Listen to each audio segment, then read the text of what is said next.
Boy, hade vi först för 2 år då GLS rastan. Vad det intryck av stövne?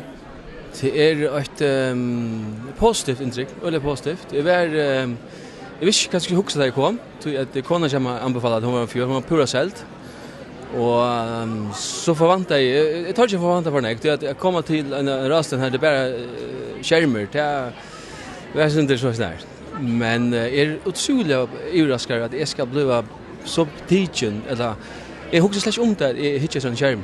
Och att jag hade så människor som berättar eller som snackar är har otroligt evne till att samskifta. Tar skickvaken in i tar över här. Det är det som är rejält imponerande. Och ösnen jag får tingen på fram, det tingen där sia för det här man får nämligen ha upplevelser och hur så enkelt det kan sägas och hur så nektar sia på så stort att det är verkligen imponerande alltså. Och hur så viktigt det är att hålla fokus och ha uppgåvan.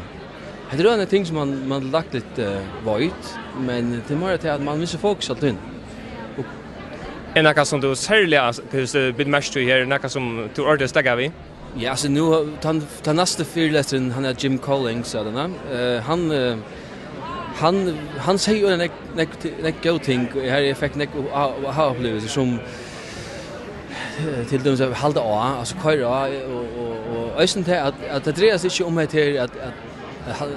vara superman för att kunna löja en fyrling men det hålla fokus ha det rätt i virne vi och så det tror jag gott och jag har ösen ta immersion att keep it simple as. Det är alltid det som hör att keep it simple as. Så det är otroligt är överraskad och det är väl cheaper. Det för mer till ordet läcker så ifall är ordentligt möjliga för att det är chock som kunde sätta cheaper där men det kunde för allt vi det är gott för mer. Så tack skulle jag ställa tack för. Tack för det. Ja, sånt.